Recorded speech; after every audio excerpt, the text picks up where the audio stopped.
Hello viewers, आप सबका खुशामदीद और भलीकार है सिंधी रंधणे में। अगर आप मेरी आगे की वीडियोस देखना चाहते हैं तो मेरे चैनल को सब्सक्राइब और लाइक कीजिए। आज मैं आपके साथ ड्राई फ्रूट पुलाव की रेसिपी शेयर करने वाली हूँ। अब इसमें मैंने 2 टेबल स्पून घी डाला था, तो घी हमारा मेल्ट हो चुका है। तो मैं इसमें अब साबित गरम मसाला डाल रही हूँ। इसका फ्लेम जो है आपको स्लो पे रखना है। अब ये गरम मसाला हमारा हल्का फ्राई हो चुका है, तो मैं इसमें काजू 10 से 12 पीस, बादाम 10 से 12 पीस, किशमिश 10 से 15 पीस और ये स्लाइस किया हुआ कोकोनट, इसको हम स्लो फ्लेम पे फ्राई करेंगे।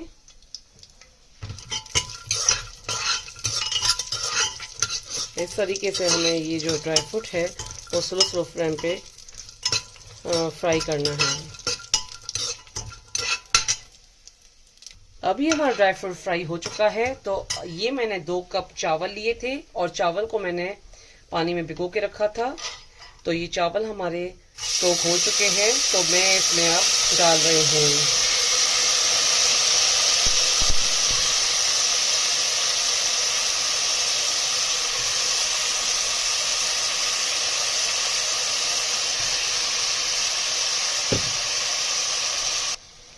अब ये चावल डालने के बाद जो है इसमें हमें अच्छे से चावलों को भूनना है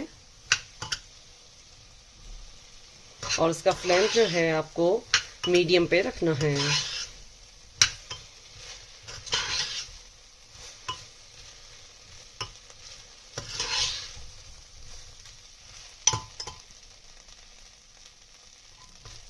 और ये चावल जो हैं स्पेशली पार्टीज वगैरह में या कोई फेस्टिवल में आप बना के खा सकते हैं।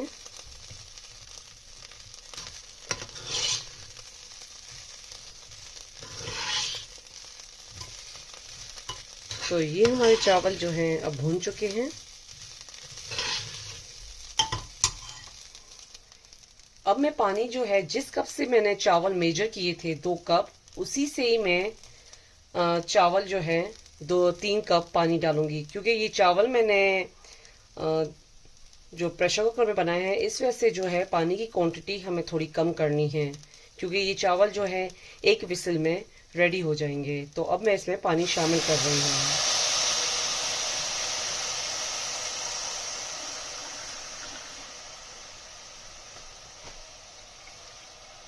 अब इसमें हमने पानी डाल दिया है। इसके बाद मैं इसमें 1/4 टीस्पून इलायची पाउडर शामिल कर रही हूँ। अगर आपके पास इलायची पाउडर नहीं हो तो आप साबुत भी इस्तेमाल कर सकते हैं।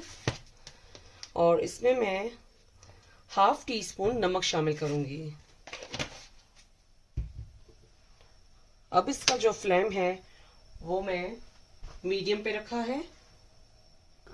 अब हम इसके ऊपर ढक्कन देंगे और 1 विसल बजने के बाद हमें इसका फ्लेम ऑफ कर देना है। अब हमने इसका ढक्कन खोल लिया है और ये हमारी ड्राई फ्रूट पुलाव खाने के लिए रेडी हो चुकी है। ये गरम गरम ड्राई फ्रूट पुलाव खाने के लिए रेडी हो चुकी है।